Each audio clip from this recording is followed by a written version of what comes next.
नमस्कार, स्वागत है आपका पोल खोलनामा न्यूज में। मैं हूं आपके साथ शालिनी। आइए बढ़ते हैं आज की बड़ी खबर की ओर। टेक ऑफ के 23 मिनट बाद आवाज आई और कनेक्शन कट गया। चतरा एयर एम्बुलेंस हादसे की पूरी कहानी।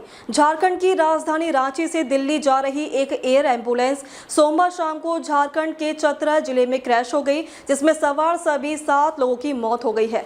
एयरक्राफ्ट के टेक ऑफ के तुरंत बाद खराब मौसम की वजह से डायवर्जन की रिक्वेस्ट की थी, लेकिन फ्लाइट शुरू होने के आधे घंटे से भी कम समय में यह रडार से गायब हो गया। आग से गंभीर रूप से झुलसे लातेहार के सरोज नगर चंदवा निवासी मरीज 41 वर्षीय संजय कुमार रांची के देव कलम अस्पताल में 16 फरवरी से भर्ती थे। पलामू के सतवरवा में होटल चलाने वाले संजय पिछले दिनों अपने होटल में झुलसने के बाद यहां लाए गए थे।